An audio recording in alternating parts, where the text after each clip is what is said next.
Good evening and welcome to Myths for Sleep. I'm James, and tonight we'll journey into Norse mythology with the extraordinary tale of Thor, the god of thunder. Discover how this mighty protector evolved from an impetuous young god into a wise guardian, learning the true meaning of strength through trials, wisdom, and compassion. If this story guides you toward peaceful sleep, please like this video and subscribe to the channel. Your support helps me create more soothing tales for your restful nights. Also, let me know in the comments what mythological story you'd love to hear next. Get comfortable and let yourself be carried away by this epic Norse legend.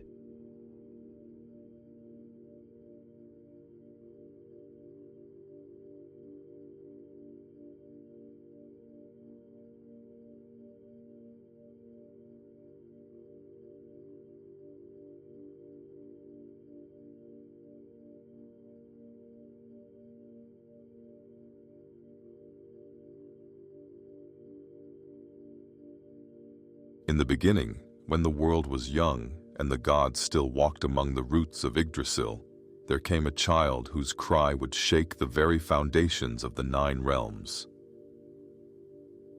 This child was Thor, son of Odin the All-Father, born of the earth goddess Jord, whose very essence was woven into the fabric of Midgard itself. The moment Thor drew his first breath, thunder rolled across the heavens. Lightning danced between his tiny fingers, and the ancient trees of Asgard swayed in reverence. For this was no ordinary child, but one destined to stand as protector of gods and mortals alike. In those early days, when Thor was but a young god learning to walk among the golden halls of Asgard, his footsteps would echo like distant thunder. The other gods would smile knowingly, for they understood that each step he took was a promise, a vow that he would one day stand between the forces of chaos and the world they all cherished. Odin, the wise All-Father, watched his son with eyes that had seen the threads of fate itself. He knew that Thor's strength would be both blessing and burden, for great power always comes with great responsibility.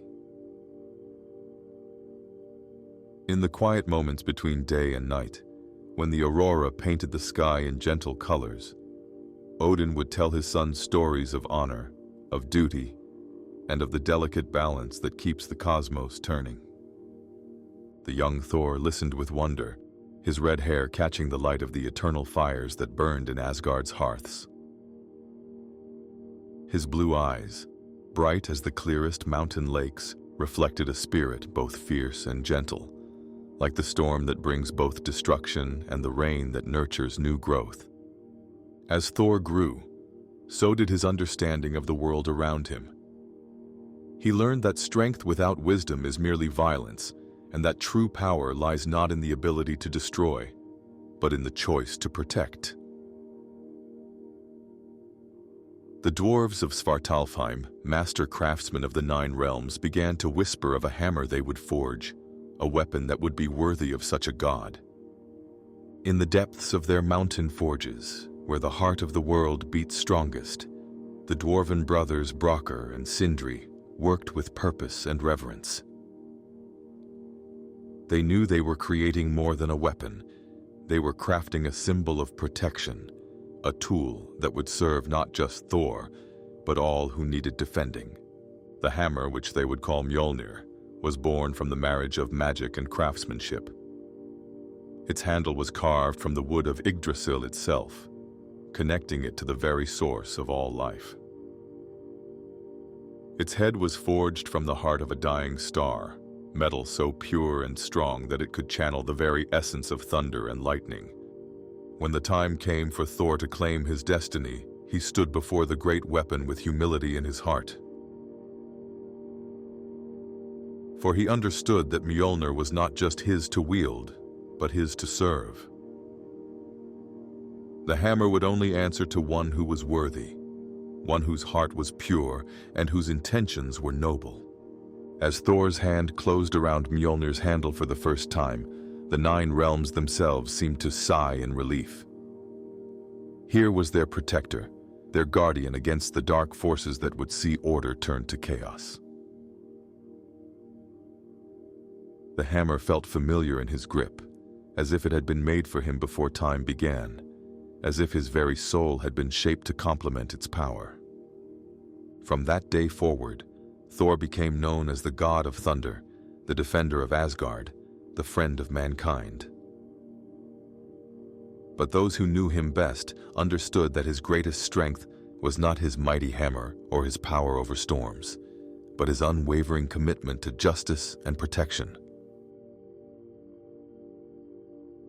In the peaceful moments between great adventures, when the threat of giants and monsters seemed distant, Thor would often walk the rainbow bridge that connected Asgard to the mortal realm. He would look down upon the world of humans with gentle eyes, seeing in them not subjects to rule, but friends to protect. Their struggles moved him, their courage inspired him, and their capacity for love reminded him why his duty was so sacred. The mortals, though they could not see him, felt his presence in the gentle rumble of distant thunder that seemed to say, "I am here. I am watching. You are not alone."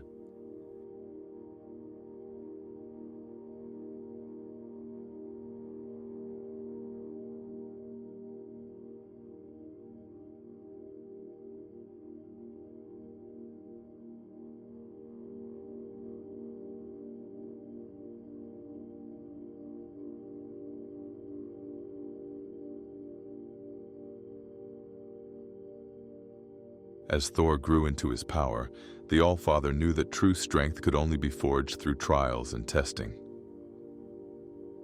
Like iron that must be heated and hammered to become steel, Thor's character would be shaped by the challenges he faced and the wisdom he gained from each encounter. The first great trial came when Thor was still learning to master Mjolnir's power. A terrible frost giant named Thrymr had stolen the hammer while Thor slept, hiding it deep within the mountains of Jotunheim. When Thor awakened to find his beloved weapon gone, his rage shook the very foundations of Asgard, but his despair ran even deeper. Without Mjolnir, Thor felt incomplete, as if part of his very soul had been torn away. The hammer was more than a weapon to him. It was a promise, a responsibility, a sacred trust. To lose it was to fail not just himself, but all those who depended on his protection. Loki, the trickster god, approached Thor with a plan both clever and humbling. "The giant Thrymr will return Mjolnir," he said, "but only if he can marry Freya, the goddess of love and beauty." When Freya refused, as they all knew she would, Loki proposed a different solution, one that would test Thor's humility as much as his strength. "You must disguise yourself as Freya," Loki suggested with a mischievous smile. "Dress as a bride and go to Thrymr's hall. When the giant brings forth Mjolnir to bless the marriage, you can reclaim what is yours." Thor's pride rebelled against such a plan, but his wisdom recognized its necessity. Sometimes the greatest strength lies not in charging forward with sword and shield, but in setting aside one's ego for the greater good.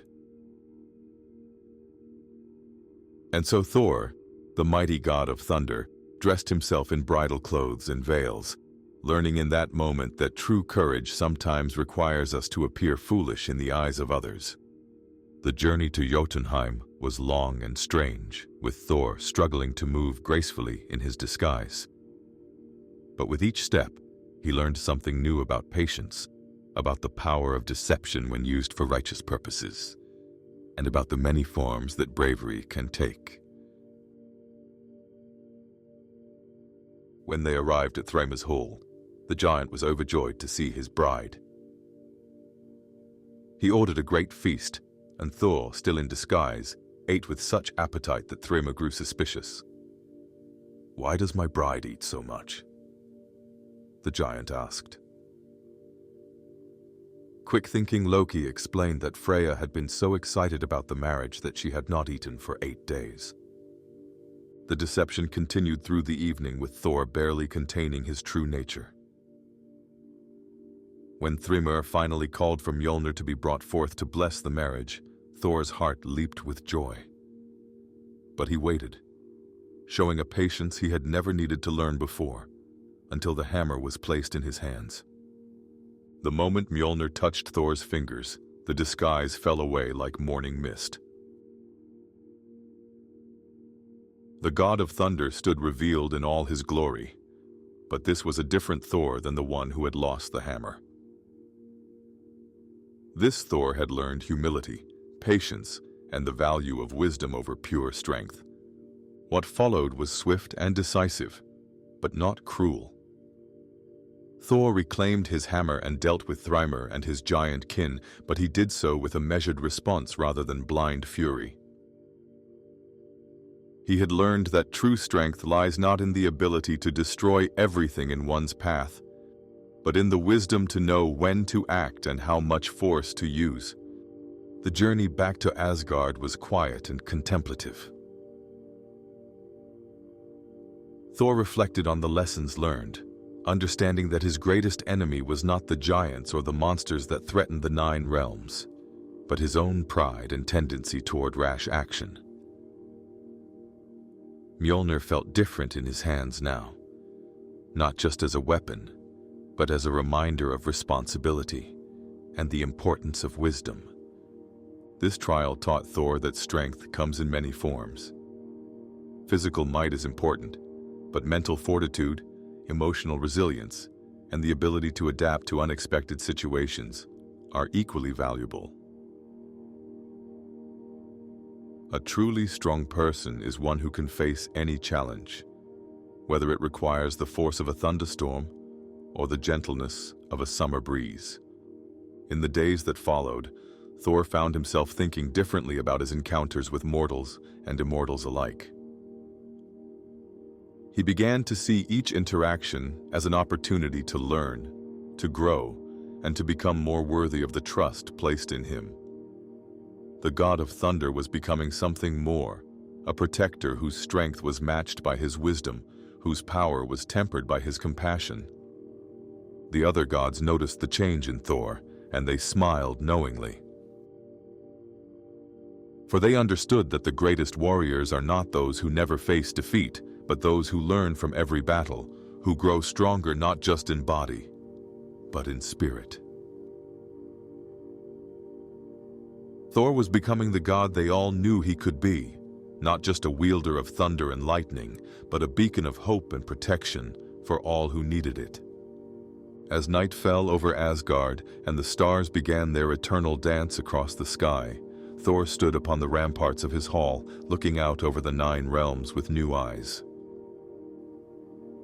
The responsibility felt heavier now, but also more meaningful. He was ready for whatever challenges lay ahead, knowing that each trial would only make him stronger, wiser, and more worthy of the trust placed in him.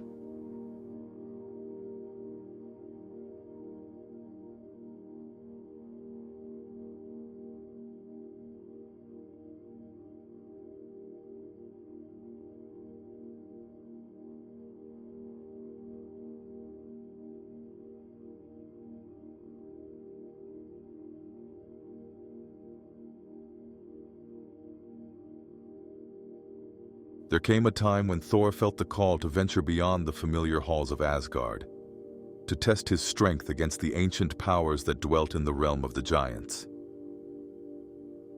This was not a journey born of anger or conquest, but of understanding, for Thor had learned that true wisdom comes from knowing one's enemies as well as one's friends. Loki, ever the companion in adventure, agreed to accompany Thor on this journey to Jotunheim. They would travel not as conquerors, but as guests, seeking to understand the ancient grudges and conflicts that had shaped the relationship between gods and giants since the dawn of time. The path to Jotunheim led through landscapes that seemed to exist at the very edge of reality itself. Here the laws of physics bent and twisted, creating vistas that were both beautiful and unsettling. Mountains reached toward the sky like grasping fingers, and rivers flowed upward, defying the natural order with their ethereal beauty. As they traveled, Thor found himself thinking about the nature of conflict and understanding. The giants were not evil, not truly, but they represented chaos where the gods represented order. Yet perhaps, Thor mused, the world needed both forces to remain in balance, like the eternal dance between storm and calm, winter and summer. Their first stop was the hall of Utgarda-Loki, a giant king known for his wisdom and his love of challenges. Unlike the brutish giants of legend, Utgarda-Loki was cultured and intelligent, greeting his divine guests with respect and curiosity. "Welcome, Thor Odinson," he said, his voice deep as distant thunder. "I have heard much about your strength, but I wonder if the stories do justice to reality." What followed was a series of contests that would test not just Thor's physical might, but his understanding of the world around him. The first challenge seemed simple enough, a drinking contest with a great horn that appeared to contain ordinary mead. But as Thor lifted the horn to his lips and drank deeply, he found that no matter how much he consumed, the level barely seemed to drop. 3 times Thor drank, each time with greater determination than the last. His pride was wounded, but his wisdom was beginning to understand that there was more to this challenge than met the eye. The giant king watched with knowing eyes, seeing not Thor's failure, but his persistence in the face of the impossible. The second contest was even more puzzling. Thor was challenged to lift a great gray cat that lounged by the fire, seemingly the most ordinary of creatures. But when Thor placed his mighty hands beneath the cat and lifted with all his strength, he could barely raise one paw from the ground. The cat seemed to grow heavier with each attempt, as if it were connected to the very foundation of the world itself. Frustration began to build in Thor's heart, but with it came a deeper understanding. These were not ordinary contests, but lessons disguised as challenges. Each failure was teaching him something about the nature of power, about the limits that even gods must accept, and about the humility that comes with true wisdom. The final challenge was the most humbling of all. Thor was asked to wrestle with an old woman, ancient and frail, who seemed barely able to stand. Surely this would be the easiest of victories, a chance to restore his wounded pride. But as soon as Thor engaged with his opponent, he found himself struggling against a force that seemed to sap his strength with every movement. The old woman moved with a fluid grace that belied her appearance, countering every move Thor made with effortless ease. Step by step, she forced the god of thunder to his knees, and though she could not defeat him entirely, she left him humbled and amazed. Never had Thor met an opponent who could match his strength with such apparent frailty. When the contests were over, Utgarda-Loki revealed the truth behind the challenges. The drinking horn had been connected to the ocean itself, and Thor's efforts had caused the tides to recede across the world. The gray cat had been the Midgard serpent, the great beast that encircles the entire world, and Thor had nearly lifted it from its place wrapped around the earth. The old woman, most surprising of all, had been old age herself, the one force that even gods must eventually face. "That you forced her to one knee," Utgarda-Loki said with genuine respect, "shows strength beyond measure." For no one, not god nor giant, has ever done better against the passage of time. Thor listened to these revelations with a mixture of pride and profound thoughtfulness. He had not failed in these contests. He had achieved the impossible, but in forms so subtle that he had not recognized his own success. The experience taught him that victory is not always what it appears to be, and that true strength sometimes manifests in ways we do not expect. As they prepared to leave Jotunheim, Thor felt a strange kinship with the giants he had come to understand. They were not his enemies, but his counterparts, forces of nature that helped define the very cosmos through their eternal opposition. Like the storm that brings both destruction and renewal, the conflict between gods and giants was part of the natural order, necessary for the health of all the 9 realms. The journey home was quiet and contemplative. Thor had learned that wisdom often comes disguised as defeat, that humility can be found in the most unexpected places, and that true strength lies not in always winning, but in always learning. These lessons would serve him well in the trials yet to come, for the path of a protector is never easy, and the greatest battles are often fought not with hammer and lightning, but with heart and mind. As the familiar spires of Asgard came into view, Thor felt a deep sense of gratitude for the journey and its lessons. He was returning home not just as a god of thunder, but as a wiser, more complete being, ready to face whatever challenges the future might bring.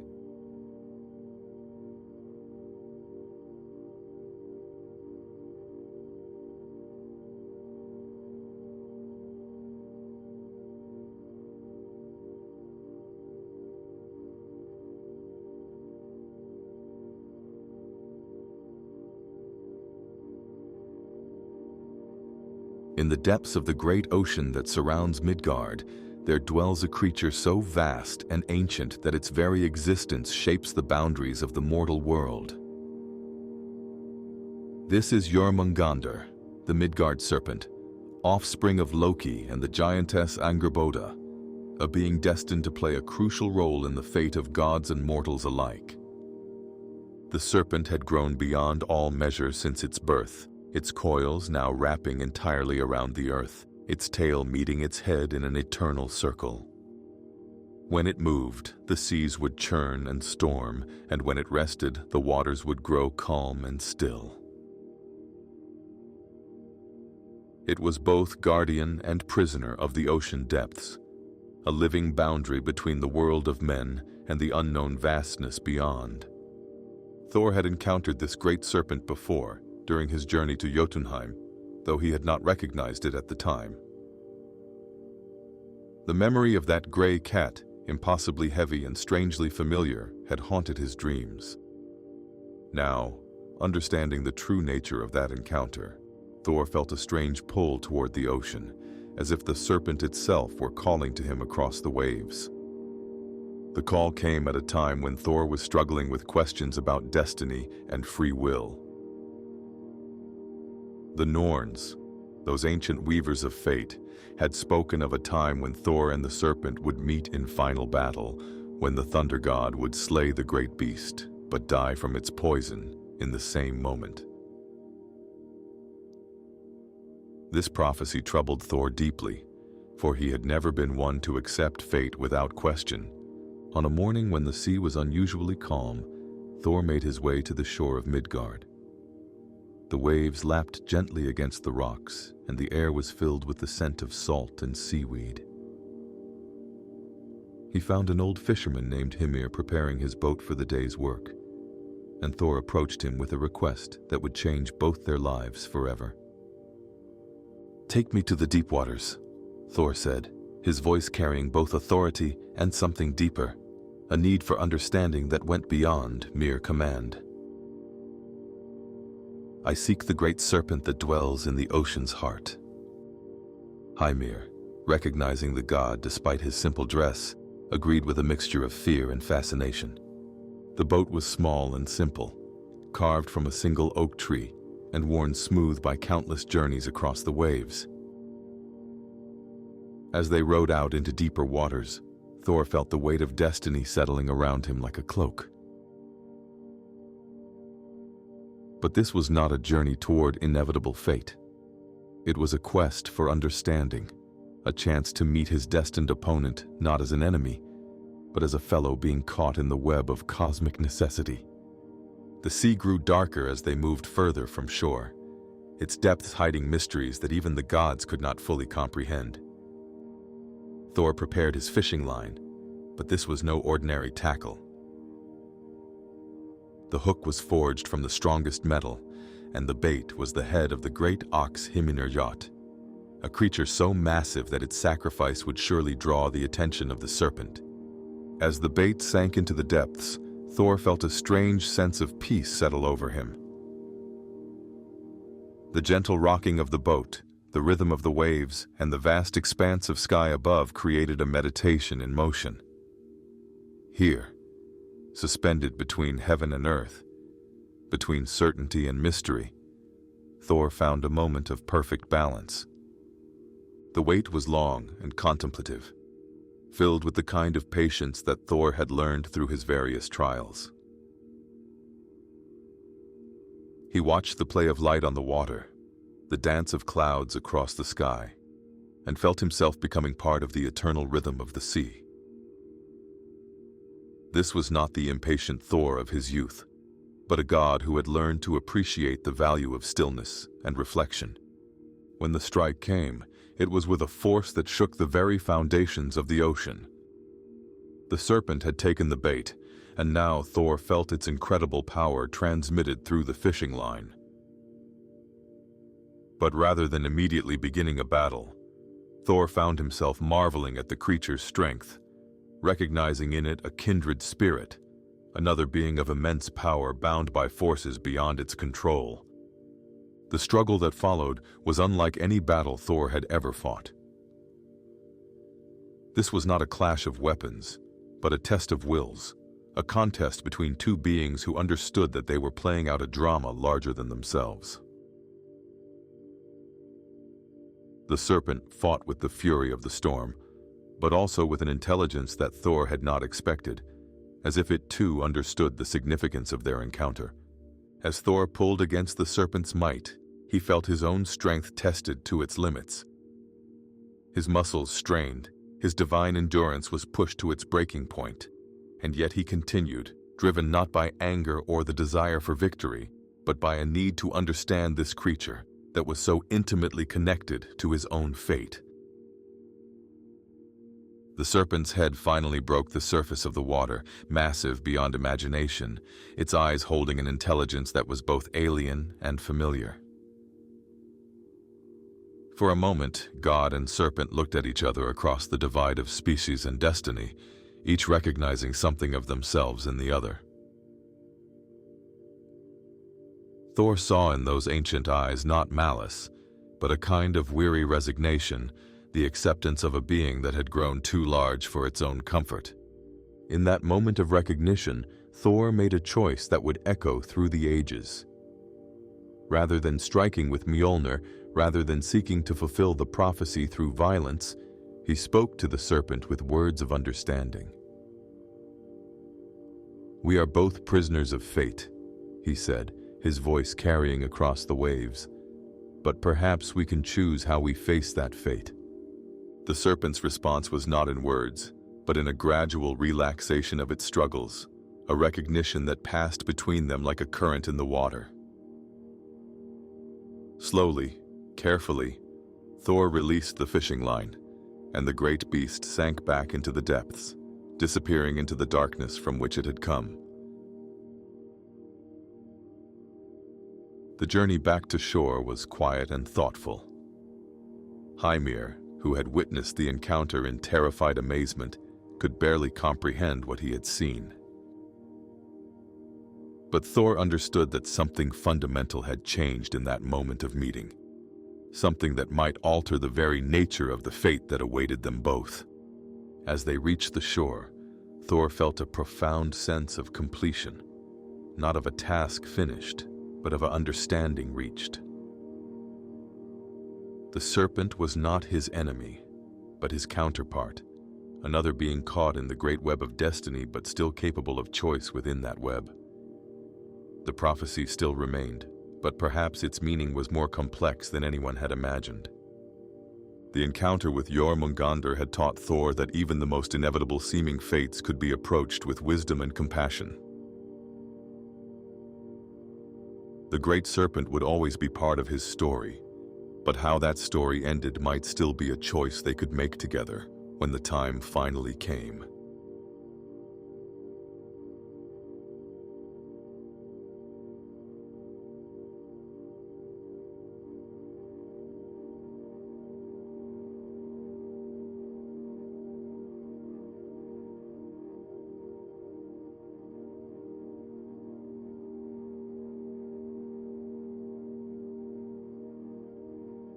As the years passed, like seasons in the great cycle of existence, Thor's understanding of his role as protector deepened and evolved. No longer was he simply the god who wielded thunder and lightning, but a guardian who watched over the delicate balance between order and chaos, between the known and the unknown. The mortals of Midgard had come to know Thor not as a distant deity, but as a friend who walked among them in times of need. They would see him in the flash of lightning that illuminated their darkest nights, feel his presence in the rumble of thunder that seemed to whisper words of comfort across the land. To them, he was not a god to be feared, but a protector to be trusted, a guardian who understood their struggles because he had learned to see the world through their eyes. In the quiet valleys of Midgard, where farmers tended their fields and shepherds watched their flocks, Thor would sometimes appear as a traveler seeking shelter for the night. He would sit by their fires, sharing their simple meals and listening to their stories of triumph and hardship. These moments taught him more about the nature of courage than any battle ever could, for he learned that true bravery is not the absence of fear, but the willingness to continue despite it. There was an old woman named Sigrid who lived alone in a cottage at the edge of a great forest. She had lost her husband to war and her sons to illness, yet she continued to tend her garden and care for the wild animals that came to her door. When Thor first met her, he was struck by the strength she showed in the face of such loss, a strength that had nothing to do with physical power and everything to do with the resilience of the human spirit. Strength, Sigrid told him one evening as they sat watching the sunset paint the sky in shades of gold and amber, is not about never falling down. It's about getting back up each time you fall and helping others do the same. Her words stayed with Thor long after he left her cottage, becoming a guiding principle in his approach to protection and guardianship. As the god of thunder, Thor had always been associated with storms and tempests, but through his time among mortals, he learned to appreciate the gentler aspects of weather as well. The soft rain that nourished crops, the warm sunshine that dried tears, the gentle breeze that carried the scent of flowers. All these were part of his domain as well. He began to understand that true power lies not in the ability to create storms, but in knowing when to bring rain and when to bring sunshine. The children of Midgard especially loved Thor's visits, for he had a way of making even the most ordinary day feel magical. He would show them how to listen to the language of thunder, how to read the signs in the clouds, and how to find courage in their own hearts when the world seemed dark and frightening. In return, they taught him about wonder, about the joy of discovery, and about the importance of play in a world that often seemed too serious. One particularly memorable encounter occurred during a harsh winter when a terrible blizzard threatened to destroy a small village. The people had prepared as best they could, but the storm was beyond anything they had ever experienced. Thor could have simply driven away the blizzard with his divine power, but instead, he chose to join the villagers in their struggle, working alongside them to secure their homes and protect their animals. Throughout the long night, Thor labored beside the mortals, his strength making the work easier, but his presence making it meaningful. He learned that sometimes the greatest gift a protector can offer is not to solve every problem, but to stand with those who are struggling and share in their burdens. When dawn finally broke and the storm passed, the village had not only survived, but had grown stronger through their shared effort. The relationship between Thor and the mortals of Midgard was not one of worship and distance, but of mutual respect and understanding. He protected them not because they were weak, but because they were precious, not because they needed a master, but because they deserved a friend. In their courage, their love, and their determination to build something beautiful in an often harsh world, Thor found inspiration for his own journey toward wisdom and compassion. As the guardian of Midgard, Thor also learned about the cycles of life and death, growth and decay, joy and sorrow that define mortal existence. He watched children grow into adults, saw lovers become families, and witnessed the peaceful passing of those who had lived full lives. Each cycle taught him something new about the preciousness of time and the importance of cherishing every moment. The seasons became his teachers as well, showing him that change is not something to be feared, but embraced. Spring brought renewal and hope, summer brought growth and abundance, autumn brought reflection and gratitude, and winter brought rest and preparation for the cycle to begin again. In understanding these rhythms, Thor learned to see his own role not as a static guardian, but as a dynamic force that must adapt and evolve with the world he protects. There were times when Thor had to make difficult decisions, when his desire to protect came into conflict with the need to allow mortals to face their own challenges and grow from them. He learned that true protection sometimes means stepping back, allowing others to find their own strength and being ready to help when help is truly needed. This wisdom came slowly and sometimes painfully, but it transformed Thor from a god who imposed his will to a guardian who empowered others. The bond between Thor and the people of Midgard grew stronger with each passing year, woven from countless small acts of kindness and protection. It was not built on grand gestures or dramatic rescues, but on the quiet moments when a traveler found unexpected shelter from a storm, when a lost child heard a gentle rumble of thunder guiding them home, or when a grieving heart felt the comfort of knowing they were not alone in their sorrow. In the great tapestry of existence, Thor had found his true purpose, not as a warrior seeking glory, but as a guardian devoted to the well-being of all who called Midgard home. He had learned that protection is not about being the strongest or the most feared, but about being present, reliable, and compassionate. The Thunder God had become something more precious than a conqueror. He had become a friend to all who needed one. As Thor walked the paths of Midgard, feeling the pulse of life in every stone and tree, every stream and mountain, he carried with him the wisdom gained from countless encounters with mortals and immortals alike.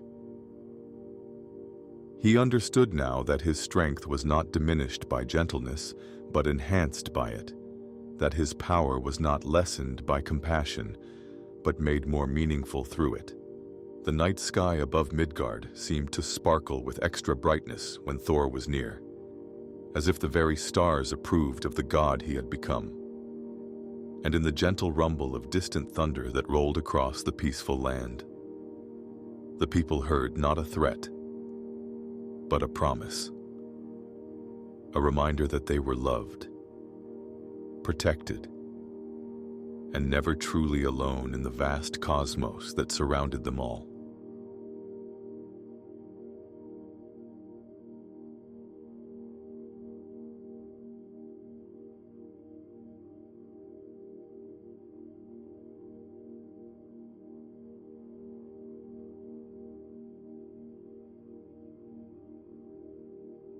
As the great wheel of time turned through countless seasons, Thor found himself drawn more and more to the quiet places where wisdom grows like ancient trees, slowly but with deep roots. He would often visit the Well of Erd, where the three Norns sat spinning the threads of fate, their fingers moving in patterns that seemed to echo the very heartbeat of the cosmos. The Norns, ancient beyond measure, had watched Thor's journey from the impetuous young god who solved every problem with his hammer to the wise protector who understood that true strength comes from within. They smiled knowingly when he approached, for they had seen his transformation woven into the fabric of destiny itself. "You have learned much, Thor Odinson," said Urd, she who governs the past. Her voice carried the weight of all the ages that had come before, every joy and sorrow, every triumph and defeat that had shaped the world. But wisdom is not a destination, it is a journey that continues as long as consciousness endures. Verdandi, who sees the present moment in all its complexity, added her own insight. Each choice you make creates ripples that spread through time, affecting not only your own fate, but the fate of all who come after. The wisdom lies not in trying to control these ripples, but in understanding your part in the greater pattern. Skuld, the youngest of the sisters, who glimpses the shadows of things yet to come, looked at Thor with eyes that held both sorrow and hope. "The future is not fixed," she said softly. "Even we who weave the threads of fate know that choice and will can alter the pattern. Your greatest test is yet to come, but you are no longer the same god who would have faced it with thunder and lightning alone." These words stayed with Thor as he continued his wanderings through the 9 realms, each encounter adding another layer to his understanding of the cosmic order. He began to see connections that had been invisible to his younger self, patterns that linked the smallest flower to the mightiest star, the briefest mortal life to the eternal dance of creation and destruction. In the halls of Valhalla, where the honored dead prepared for the final battle, Thor found himself spending more time in conversation than in combat training. The Einherjar, warriors who had died bravely in battle, had much to teach about the nature of courage and sacrifice. From them, Thor learned that true bravery is not the absence of fear, but the willingness to face what must be faced despite that fear. There was a young warrior named Eric who had died protecting his village from raiders. He had been no match for his enemies in terms of skill or strength, but his courage had allowed the villagers to escape. "I was terrified," Eric confided to Thor one evening as they sat by the eternal fires of Valhalla.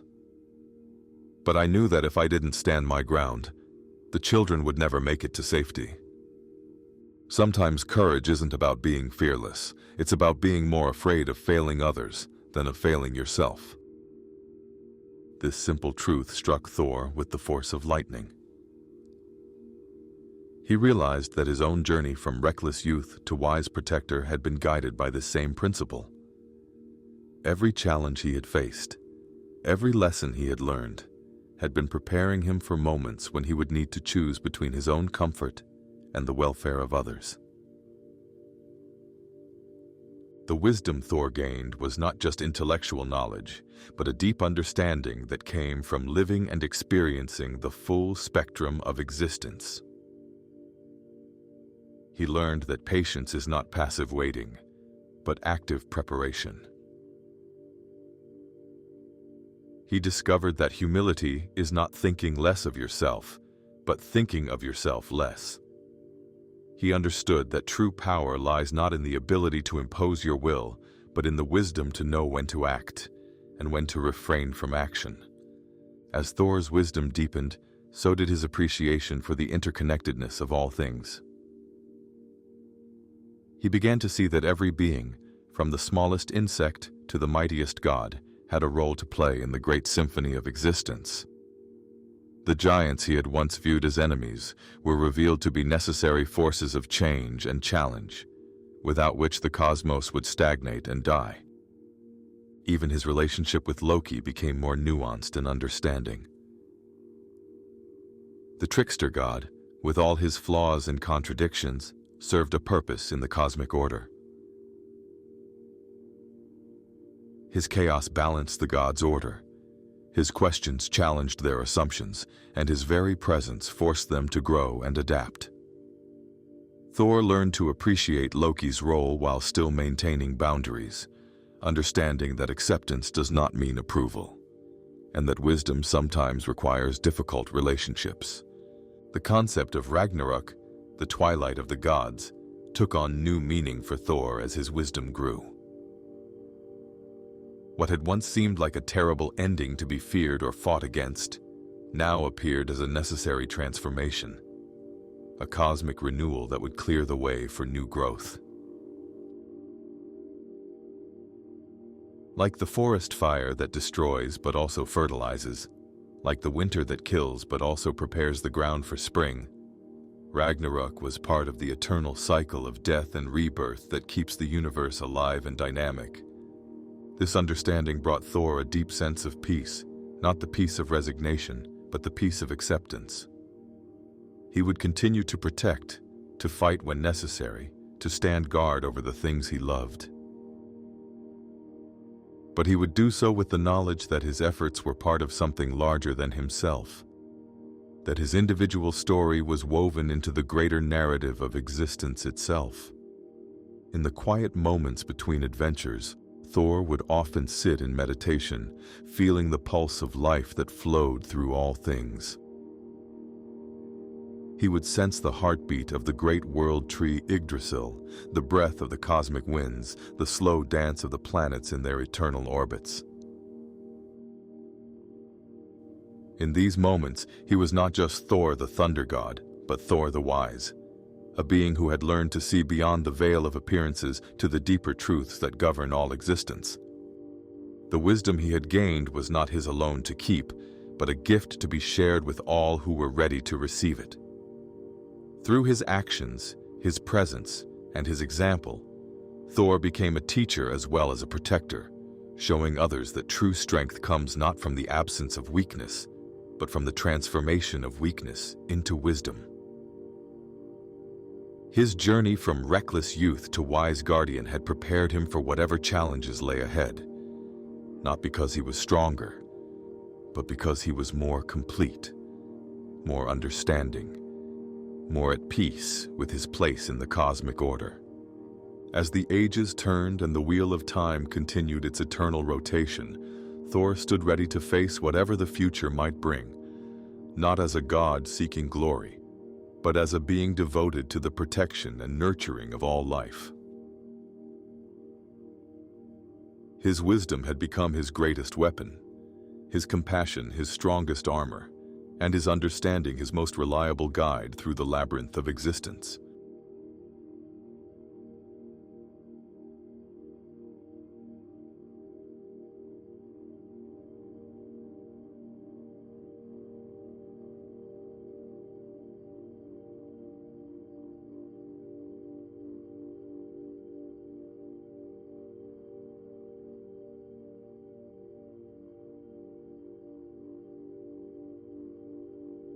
In the twilight hours when day surrenders to night and the world grows quiet and still, Thor would often walk the boundaries between the realms, his presence a gentle reassurance that all was well in the cosmic order. These were the moments he treasured most, when the universe seemed to pause and breathe, when the eternal dance of creation and destruction moved at a more peaceful pace. The great world tree Yggdrasil stretched its branches across all of existence, its roots deep in the wells of wisdom, its crown touching the highest heavens. Thor had learned to listen to the whispers of its leaves, to feel the pulse of life that flowed through its mighty trunk. In the tree's eternal presence, he found a reflection of his own journey, from the young shoots of inexperience to the strong branches of wisdom and compassion. As he walked through the golden halls of Asgard, Thor felt the weight of countless memories, each one a thread in the tapestry of his existence. The laughter of children he had protected, the grateful tears of those he had saved, the quiet moments of connection with mortals and immortals alike. All of these experiences had shaped him, molded him into the guardian he had become. The other gods watched Thor with a mixture of pride and wonder, seeing in him the fulfillment of potential they had always known existed. Odin, the Allfather, smiled with the satisfaction of a parent who has watched their child grow into someone truly remarkable. "You have become more than I ever dreamed," he told Thor one evening as they stood together on the Rainbow Bridge. "Not just a god of thunder, but a beacon of hope for all who need protection and guidance." Frigg, Thor's mother, embraced him with the tenderness of one who had watched every step of his journey. "Your strength was always apparent," she said, her voice soft with maternal pride. "But your gentleness, your wisdom, your capacity for growth, these have made you truly divine in the best sense of the word." The relationship between Thor and his divine family had deepened over the years, moving beyond the simple bonds of kinship to something more profound and meaningful. They had all learned from each other, grown together, and supported one another through challenges that would have broken lesser beings. In their unity, they found strength, and in their diversity, they found wisdom. Balder, the god of light and purity, had become one of Thor's closest confidants. Their friendship was built on mutual respect and understanding, each appreciating the other's unique gifts and perspectives. "You have taught me that strength and gentleness are not opposites," Balder once told Thor. "They are two aspects of the same divine nature, like light and warmth from the same sun." Even Loki, despite their complicated history, had found in Thor a brother who could accept him without condoning his more destructive impulses. Their relationship had evolved into something more mature and understanding, based on acceptance of each other's nature, rather than attempts to change what could not be changed. In Thor's wisdom, Loki found a mirror that reflected his own potential for growth and transformation. The prophecies that had once seemed like chains binding Thor to an inevitable fate now appeared as guideposts on a journey of choice and development. He understood that destiny was not a fixed path, but a living thing that responded to the decisions made along the way. His encounter with the Midgard serpent had taught him that even the most seemingly inevitable outcomes could be approached with wisdom and compassion. As Thor contemplated the future, he felt not fear but anticipation. Whatever challenges lay ahead, he would meet them as he had learned to meet all challenges, with strength tempered by wisdom, power guided by compassion, and courage rooted in love for all he protected. The Thunder God had become something more than a warrior. He had become a guardian in the truest sense, one who protected not just with might, but with understanding. In the quiet corners of Midgard, where humans lived their daily lives unaware of the cosmic forces that shaped their world, Thor's presence could be felt in the gentle rain that nourished their crops, in the lightning that lit their way through dark nights, in the thunder that reminded them they were not alone in the vast universe. He had become woven into the very fabric of their existence, not as a distant deity, but as a constant companion on their journey through life. The children of Midgard, especially, carried Thor's influence in their hearts. They had learned from him that true strength comes from protecting others, that real courage is found in facing fears for the sake of those we love, and that wisdom is gained not through avoiding challenges but through meeting them with an open heart and mind. In their laughter and play, in their kindness to one another, in their capacity for wonder and growth, Thor saw the best of what existence had to offer.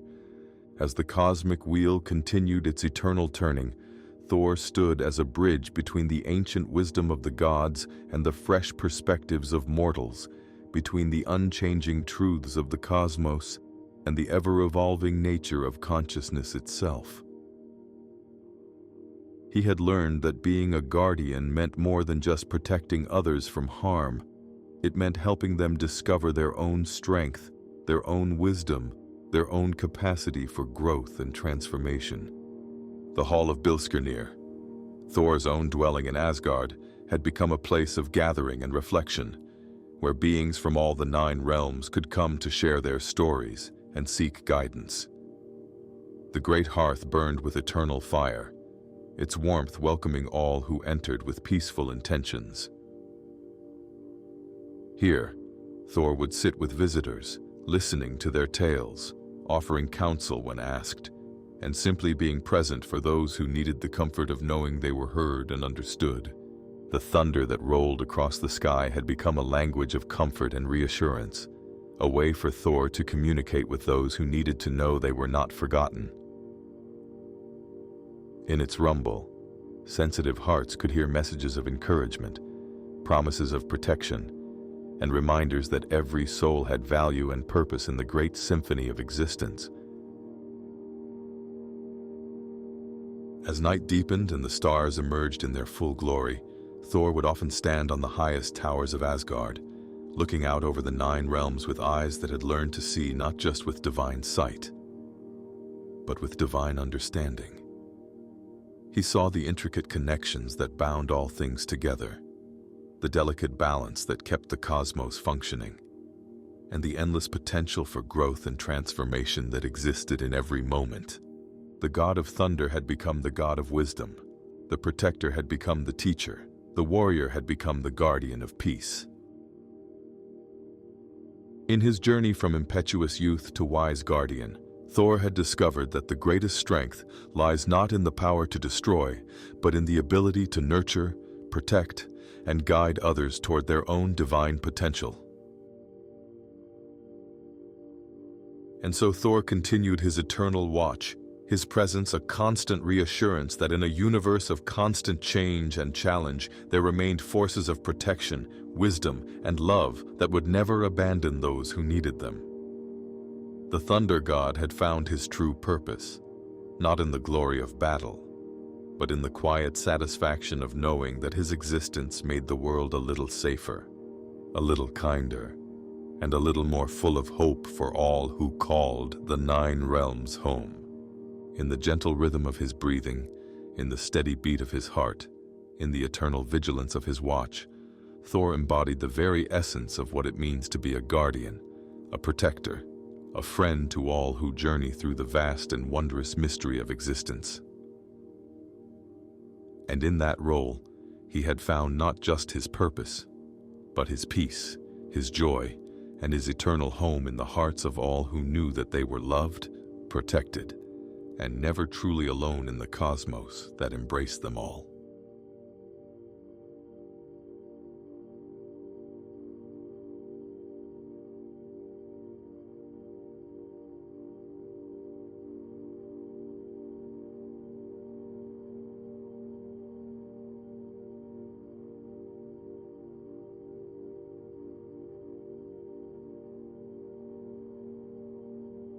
I hope this epic journey of Thor the Thunder God has transported you through the mystical realms of Norse mythology.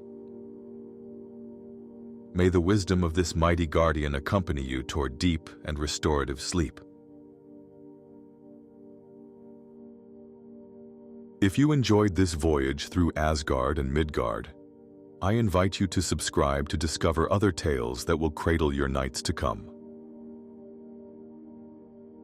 You can now let this video continue in the background. The relaxing music that follows will help you fall asleep even more deeply.